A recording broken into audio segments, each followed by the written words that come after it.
Welcome back and thank you for staying with us on KUTV Primetime News. And as I told you before at the beginning of the bulletin, is that we are sharing this broadcast live on Facebook at Facebook KUTV Kenya and Twitter KUTV_Kenya. It's also live on YouTube at KUTV Kenya Live. Tell us what you're thinking about the bulletin. Any questions you might be having for my guest, tell me on the comment section. I'll be able to read them out to us to get the response. Now, the Russia-Ukraine crisis has dominated public discourse since the Russian President Vladimir Putin launched an invasion on Thursday. It is evident that what happens in the conflicted region has an impact to the rest of the world, with Kenya not spared. And that forms the basis of our discussion tonight. What exactly does the Kremlin want from Ukraine, and how did it begin? What's the possible outcome? Joining me in studio tonight is Wandiri Mwea, Dr. Wandiri Mwea, who is a lecturer of international relations, conflicts and strategic studies, as we deliberate on the matter. So, Dr. thank you so much for dedicating your time for this discussion. Thank you very much, Omodi. Right. Now, in trying to understand the Russia-Ukraine conflict, yes. Let's begin from the very basic point of it. What history does Russia and Ukraine share? And possibly, where did the rain, start beating the two countries? Okay. Yeah. Looking at the issue of Russia and Ukraine, we would be able to understand their history from the period of the Cold War years. Mm-hmm. Because during the Cold War years, we have the Soviet Union, mm-hmm. which is basically Russia and its allies. Right. And then we have the capitalist state, which is the USA with its allies. Mm-hmm. And at that time, we see that each of the allies of either the superpower was supposed to pledge its allegiance mm-hmm. to its master, so to say. And we say that after the fall, or towards at the period when the Cold War comes to an end, mm-hmm. which is 1989, 1990, mm-hmm. that is when the Soviet Union falls. Yes. And so those states that were basically not independent states now became independent states, mm-hmm. Ukraine being one of them. Mm-hmm. So we are marking 30 years mm-hmm. of Ukraine independence. Mm-hmm. And for the past, and for the first 5 presidents who have been the presidents of Ukraine mm-hmm. have actually been pro-Russia, and they have been in support of Russia all the way through, mm-hmm. because they have actually been speaking Russia mm-hmm. language. Sure. So coming to the period of 2010, mm-hmm. when Victor, Victor, mm-hmm. somebody takes over power, mm-hmm. we see that they begin to shift their allegiance mm-hmm. from Russia to begin to have the interest of joining partnership with NATO. Yes. NATO is basically a military alliance mm-hmm. north of the Atlantic, mm-hmm. which now complicates the whole system of the Russian operation, because if Russia is not a NATO partner mm-hmm. and it is not a EU partner either, then it would not be expected that the neighbors of Russia would now begin to join NATO, because NATO is more or less an enemy of Russia. Sure. Because it is a military alliance, and the question would be, an alliance against who? Mm-hmm. Could it be that it's against Russia, which is not a partner? Mm-hmm. And in that case, it now becomes very difficult for Russia just to look at Ukraine moving forward, having the interest of mm-hmm. partnering with NATO, which is against the interest of Russia. Mm-hmm. Because if you allow me, looking back in 1992, Russia was interested in joining NATO at the point that the Warsaw Pact mm-hmm. failed. Yeah, the Warsaw Pact, sure. Yeah, the Warsaw mm-hmm. Pact was basically a counter NATO, so that is how Russia would have looked at it, to bring a balance of power. Mm-hmm. But that did not work. It was not incorporated in NATO, even after the fail or the breakdown of the Warsaw Pact. Mm-hmm. In that case now, Russia feels if the neighbors will not stand by it, then it's like it's standing alone. Right. And that is very complicated, because it would mean that NATO, Ukraine can actually be used by either the partners of NATO or NATO itself to have military bases in NATO, which can be a great threat to Russia. Great. Yeah. Now, currently, the biggest unanswered questions that probably not so many people understand is, in this geopolitical event, what are the motivations of Russia? What exactly does, the Russian President Vladimir Putin wants from Ukraine? Because, could it be that Putin wants to rebuild, because you really mentioned it clearly, that at the Cold War, from the beginning of the Cold War, we had, superiority because we have NATO, which is a military force. Allegiance, yeah. Yeah. So could it be that Vladimir Putin wants to restore the Soviet Union, the USSR that was there initially, which was a powerful force that was countering the NATO forces? Okay. Looking at what happened during the Cold War years, out of it, we would say that the capitalist state, which is the West, came out stronger than Russia. That notwithstanding, I do not see at this time like Putin is really Putin's interest is really focused on creating or recreating a Soviet Union of some kind. But what I see is that he is absolutely interested in protecting the interest of Russia as a strong sovereign state.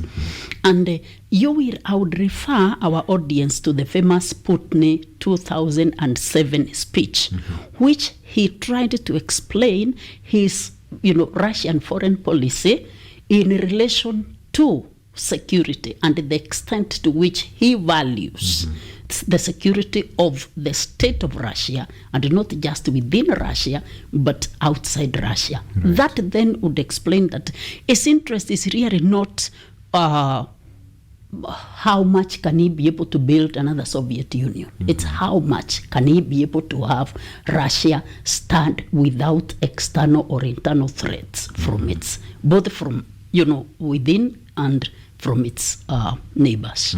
Yeah. Right. Now, it's also interesting that actually Russian President Vladimir Putin doesn't subscribe to the idea, as you've mentioned it before, of Ukraine switching allegiance of how the earlier presidents, because you've mentioned that at some point that the earlier presidents were pro-Russia, but then when the current president comes in, that is President Volodymyr Zelensky, is getting interested into joining the NATO forces. So what we would want to know, what are the fears of the Russian President Vladimir Putin? Does it maybe feel does he feel that when Ukraine joins NATO, his enemies will be so close to him or something?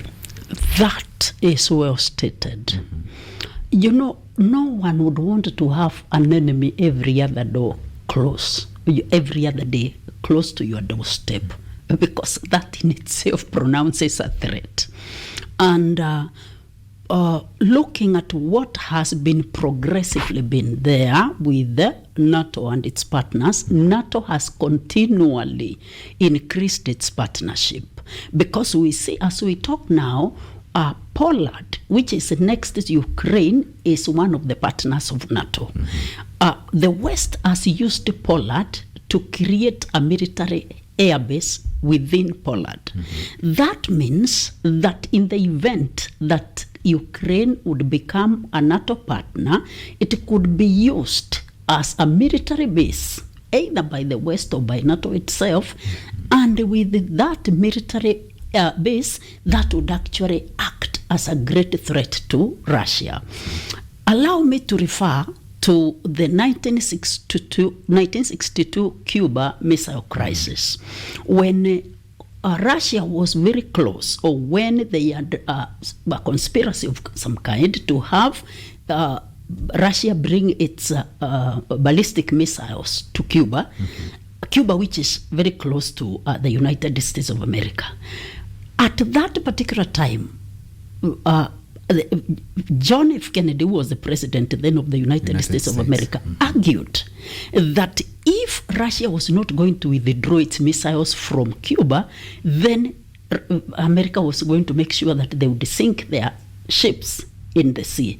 That was a threat to Russia, because America did not want Cuba, which it considered its enemy to be too close, and when it was actually armed. Now, with that, because America and again created a military base in Turkey, where they had their weaponry, Russia asked that US would have to withdraw their missiles from Turkey. That would now make it possible, it would create a deal where Russia would subsequently withdraw its missiles from Cuba. And apparently that is what happened. Why did that happen? Because the US felt threatened that the enemy was too close. In the same breath, Russia is feeling threatened that NATO would use Ukraine as a base or even a launching pad in the event of war or crisis, if it becomes a partner of NATO, which would actually be against the interests of Russia. Right. Yeah. Right. That is well articulated, Dr. Now, traveling back in time, let's take a look at the events of 2014 when actually Russia annexed the Crimea Peninsula in the year 2014, and they took de facto control of the eastern Donbas region. And we saw the levels of sanctions that the Western nations were imposing on Russia. Yes. Does it mean that the sanctions is the best way that the Western nations, could retaliate to such wars? The answer is no, because according to the international relations main principle is that there should be no use of force. If anything, negotiations should continue until it is possible to reach a deal. So in this respect, where force has been used, that should not be the case. However, looking at the other side of the coin regarding this matter, there is need to have, if there is an agreement that has been settled upon, for example, between Russia and Ukraine, then there should be the willingness to abide by the same agreement without coercion. Because in the course of violating agreements, then there is likely to be force. But that force is not a very good precedent. Yes.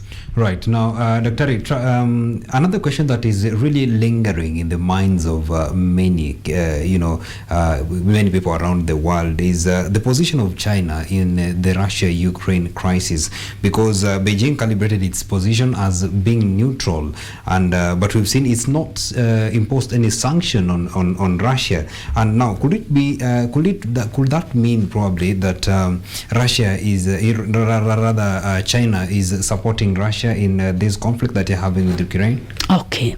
To answer that, there are two scholarly views. One, remember, states relate in terms of power. And basically, within the international systems, states are anarchic.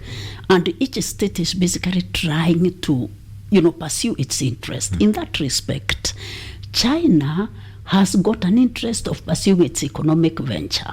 And this far, it has come, it is now number 2, the strongest economy globally.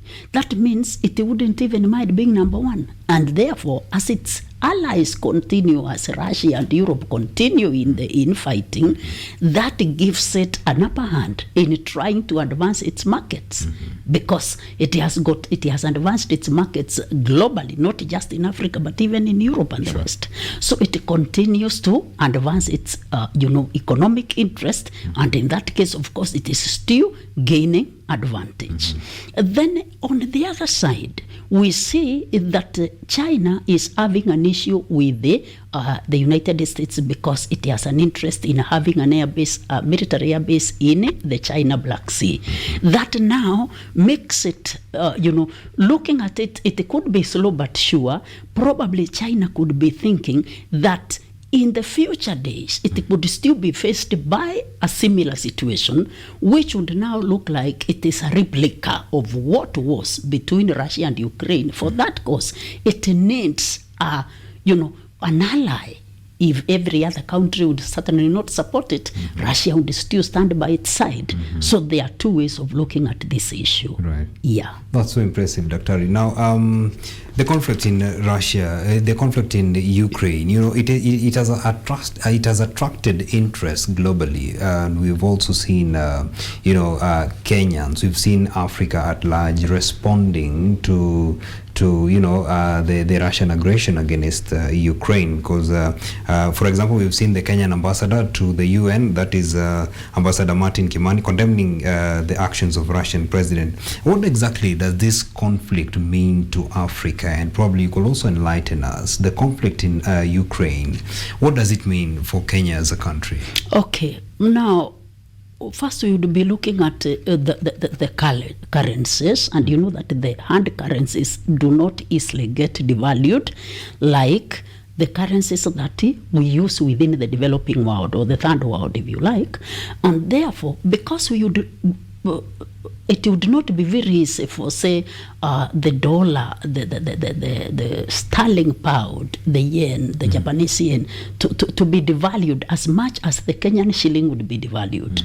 As the American dollar continues going up, it means that our shilling continues to go down. Right. In that case, with now the devalued shilling and the high cost of food, the high cost of fuel, it means that life is going to be very expensive. How does this happen? Think about oil. The world runs on issues regarding oil. It is a very important commodity in the international market. It actually moves the economy. It moves the economy, as you say. And as it is now, we know that we buy oil from Britain and from France mainly, because like the Total oil belongs to France. The BP oil belongs to, it is British Petroleum. France buys oil directly from Russia. And with the restraints that there are now, the Russia oil is likely to hike in terms of prices. So think about it. If it is going to hike in prices per barrel, how expensive is it going to be for it to get to the consumer here in Kenya, via the France companies? It's going to be extremely expensive. So as we see it, even as we have been seeing that like the regular petroleum is say 129 per liter, it is going to be probably higher than that. And not just with oil, but even food prices, because we know that Russia is basically an agricultural country. So as the world out there and the international market get affected, then even us within the developing world, we are not spared. And so is Kenya, because you have seen that most of the oil companies are basically foreign companies. Right. Yes. Now, actually, still on that point, we've seen, considering the number of sanctions that have been imposed on Russia, do you think, because, we also understand that Russia is a leading exporter of oil, as you've mentioned it, and it's also, now that you mentioned that it's also an agricultural country, it also a big exporter of wheat, because the wheat we are consuming in Kenya, some of them are being actually imported from Russia. Yes. Do you think Russia will probably retaliate with cutting the oil supplies that it's supplying to the rest of the countries, and probably they will bring them to a negotiating table of reducing the amount of sanctions that are being imposed on them? That is quite likely. And again, you see, the issue of sanctions sometimes do not really yield if they are unilaterally imposed. It is only the United Nations, which has got the capacity to impose on a state sanctions. In that case, then they can be, they can carry the day, or rather, that particular state can abide by the rule of law.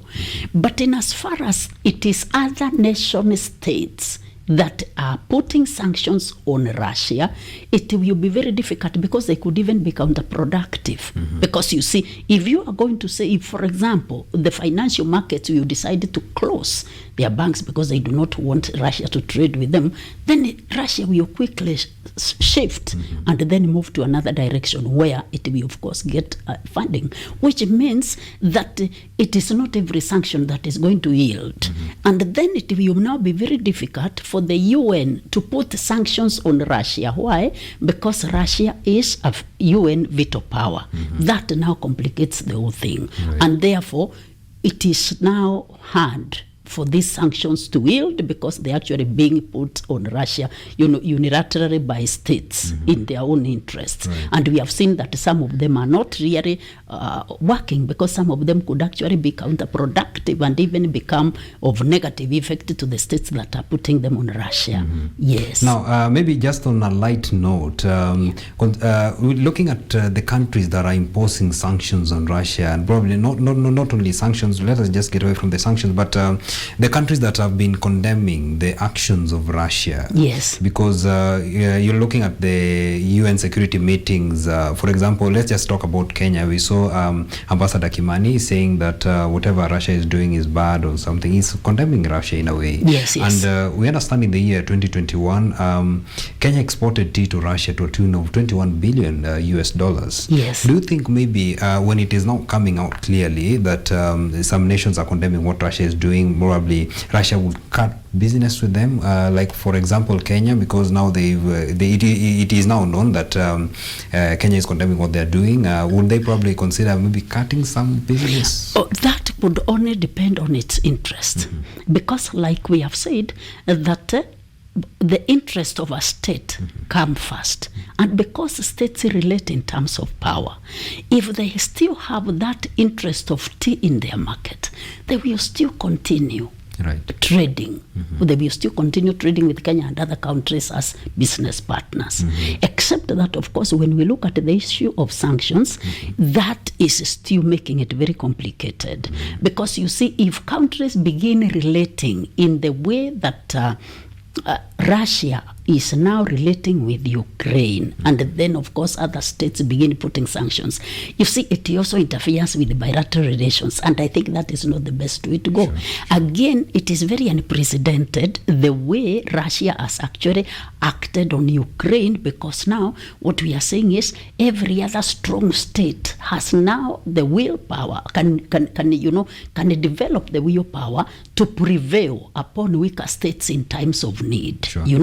That even Kenya can decide, well, we are strong enough than Rwanda, and we have got some interest, and Rwanda is not subscribing to our interest. So why can't we just go and crop it? So I mean, all these things. So looking at it, I think it is really unhealthy, or that that should be the way to go, because it will even interfere with the international diplomacy in the course of time. Great, Dr. Now, for the interest of time, maybe the crisis that we are seeing between Russia and Ukraine, because we are seeing the international community is actually trying to intervene. We've seen a number of UN security meetings that have been held. Yes. What does this crisis mean to the rest of the world in terms of international relations if probably Russia don't hold back its interest that is pursuing in Ukraine?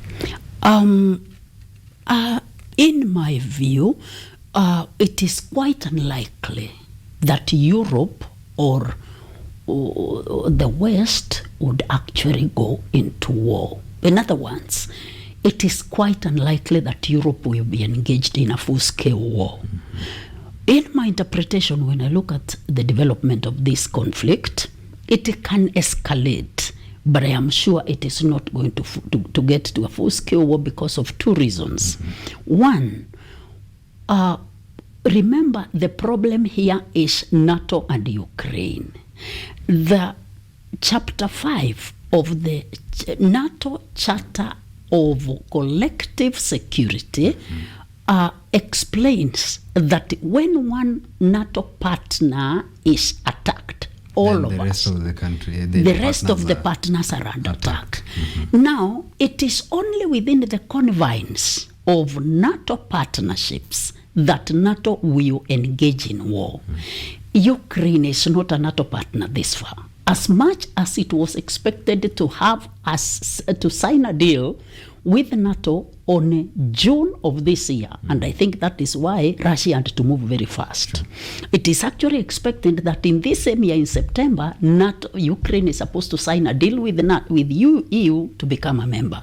Now, these two issues have not gone well with Russia, and therefore Russia now has to become very aggressive.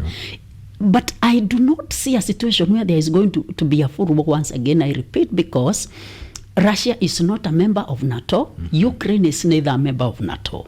NATO, therefore, will not want to engage in any war with these two states, which are not partners. Sure. And then now, it would not even want to protect either of them because they are not partners, and as such, it would probably supply weaponry. And supplying weaponry may not necessarily affect, it may actually not be to their advantage, but it could even be a disadvantage to NATO, to Ukraine itself.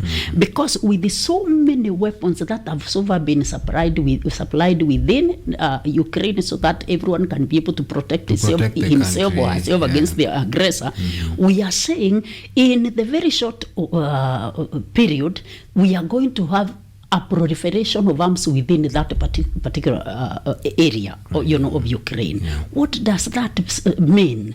It means that that country is likely to be ungovernable. Because looking again at the Cold War years, the reason why we have got quite a number of problems within Africa is because of the proliferation of the small arms and light weapons since the period of the Cold War. In the same breath, it is quite likely that as they continue to supply weaponry in Ukraine, it is going to be a very ungovernable state, and the only state which will bring sanity to Ukraine again will be Russia. Right. Because it is the only one that will now be having interest in Ukraine. The other NATO partners are not interested. Right. Again, US would not want to go to war with Russia because both of them are basically, nuclear powers. Great. So it would be more or less a zero-sum game for the US to want to attack Russia, yet it has more or less no vested interest in Ukraine because Ukraine is not strategically positioned for the United States' benefit. Right. Yeah. That's so great, Daktari. And, at that point when you're mentioning that when the Western powers consider supplying, military weapons to Ukraine, because, they're somehow sharing a common history because a number of Ukrainians are actually speaking Russian. Yes. And, most of them are even pro-Russia. It's only that the President Volodymyr Zelensky is against the kind of leadership that is being done in Russia. He wants to join Ukraine, to join NATO rather, for the leadership, the democracy and stuff. Yeah. Right. That's so impressive, Dr. Ari. Thank you so much for dedicating your time for this discussion. We hope to engage you, of course, more and more as the developments continue in this Russia and Ukraine crisis. Thank you very much, Monde. It's well taken. Right. Thank you. So with that, we are taking another very short break here on KUTV Primetime News. In a moment, we shall be coming back with more. So stay with us. See you on the other side.